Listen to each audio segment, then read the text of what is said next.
In this lesson, we're going to talk about continuity of operations plans. Now, your organization's continuity of operations plan is going to ensure that your organization is able to recover from a disruptive event or disaster. This is a specialized field within an organization and one that takes a lot of planning and forethought to keep your organization running smoothly during an event or incident. Now, there are two major terms associated with continuity of operations planning. The first one is business continuity planning, which is often spoken as business continuity plans, which themselves are going to be abbreviated as a BC plan. Now, this business continuity plan can refer to the plans or processes that are used for your response to a disruptive event. The second kind we have is known as a disaster recovery plan, or DRP. Now, these disaster recovery plans are going to specifically refer to any plans or processes that are going to be used during a disaster. Now, a disaster recovery plan usually is going to be considered a subset of a more complete business continuity plan as well, and so you'll see often that people will just call these a BC/DR, or Business Continuity Disaster Recovery Plan. Now, when you think about a business continuity plan, this plan is going to be used for any disruptive event or any kind of response to a given threat. Now, for example, what would you do if your domain controller fell victim to a ransomware attack and all of your users could no longer log into your network? Well, this would be a disruptive event, and it might actually activate your incident response plans and your business continuity plans, and that's really what we're talking about here. Now, your business continuity plans are all about creating a system of preventative actions and recovery steps in response to threats that could materialize and then disrupt your business. Now, your business continuity plan may also cover your non-technical things too that would also end up disrupting your business, so keep that in mind too. For example, in my business, we rely heavily on our ability to take credit card payments online from our students. So, if a merchant processing account was going to be canceled for some reason, this could actually affect our ability to take payments from our students, and this would have a major impact on our company. So, as part of our business continuity planning, we've discussed how we're going to immediately switch over to our backup credit card processor so we can continue our business operations and simultaneously work with our primary credit card processor to get them back online again and then get our credit cards to be able to be processed once more. Now, if our primary credit card processor cannot get us back online within X number of days, then we're going to shift to a tertiary contract that we have set up, and that would allow us to continue our operations indefinitely, even though that tertiary processor may charge us more for each processing transaction than our primary or secondary one does. But all of this becomes part of our business continuity plan, and as we go through, we're going to plan for our primary, our secondary, and our tertiary actions that we want to use to be able to continue our business operations. Now, another example I saw in a previous organization that was focused on what they would do if there was protests in the streets. Now, this was an IT organization, and it may seem kind of weird to you that they're thinking about protests in the streets, but because their headquarters was actually located near a major American city, they had this as a concern. Now, when there was protests and riots in the city, back in 2020, they actually found that it disrupted their business because their employees couldn't get to the headquarters to do their job. So now they decided, what are we going to do in case the streets get barricaded? Whether that's from protesters trying to make a point or police trying to hold back those rioters, how are we going to get our employees to do their job? Well, after that initial incident, the company learned they need to have a backup plan for how they're going to keep their operations running all of the time, even if their people can't physically get to the office building. And so that became one of the big considerations in their business continuity plan, and they actually have a section titled Riots and Protests and what their employees should do if that happens. Now, we just spent a little bit of time here talking about the basic idea of a business continuity plan, but let's touch on the concept of a disaster recovery plan too. Now, a disaster recovery plan, or DR plan, is usually going to be a subset of your business continuity plan. The disaster recovery plan is going to focus on disruptive events just like a business continuity plan would, but it's going to specifically focus on how to resume your operations more quickly after you have a disaster. For example, our Dion training offices are located down in Orlando, Florida, which is very likely to suffer from hurricanes because of its location.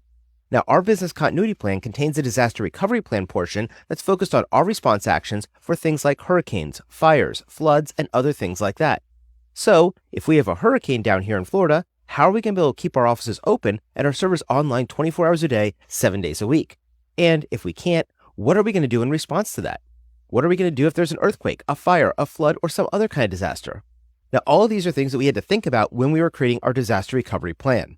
So, for example, when we did our risk management analysis, we determined it was just too risky for us to host our servers in our on-premise environment because of our location is so hurricane prone, and we were worried about the threat of a power loss or network connectivity loss because a hurricane ravages the area. So instead, we ended up building out our entire infrastructure in the cloud. And we actually use Amazon Web Services to do this, and they provide us with continuity of operations by spreading all of our services across multiple AWS regions and availability zones. This way, even if there was a severe disaster in Orlando, Florida, our business operations can continue on unimpeded.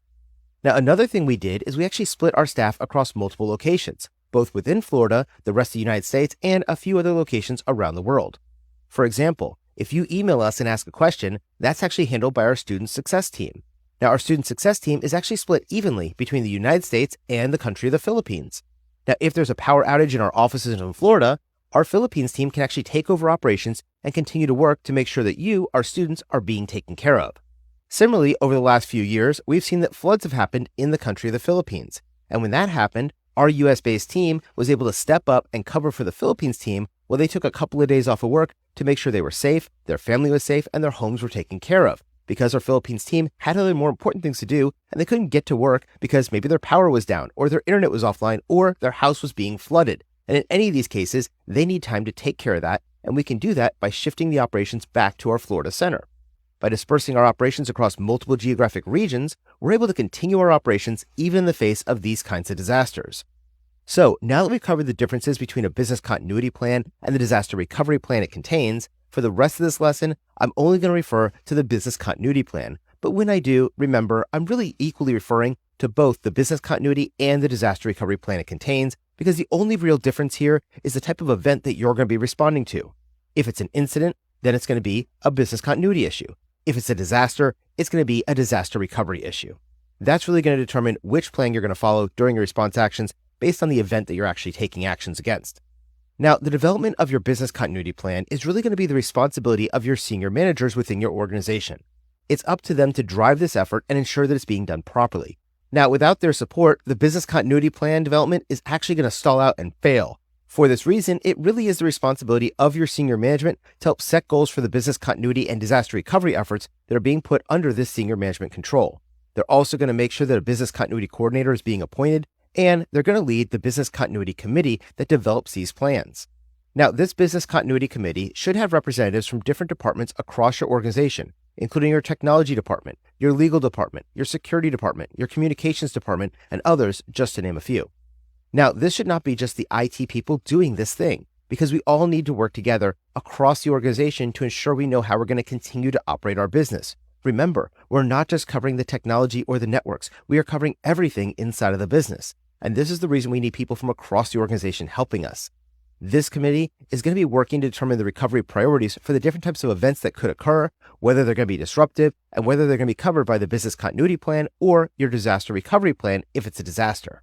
This committee is also going to seek out to identify and prioritize all of our systems that we're going to need to support the continuity of our business, and then they'll report back to senior management. Now, another key part of a good business continuity plan is defining the scope of the plan itself. Otherwise, you could face scope creep. Again, this is another great job for senior management because they need to determine the level of risk that they're willing to accept based on the organization's risk appetite and risk tolerance thresholds. Now, the business continuity plan will be broken down by business function or geographical area if you're working in a very large organization. But again, all these pieces have to be coherent and they must be able to operate together, especially during times of crisis. So remember, when it comes to the continuity of operations plan, you're going to have two main parts of that. One is going to be your business continuity plan or your BC plan. And the second is going to be your disaster recovery plan or DRP. When it comes to your business continuity plan, remember that this refers to the plans and processes that are used for your response to a disruptive event. But when you're dealing with a disaster recovery plan, you're specifically talking about the plans and processes that are going to be used to respond to a given disaster. That's really the biggest difference between a business continuity plan and a disaster recovery plan, because one, we're dealing with incidents and issues, and the other, we're dealing with disasters.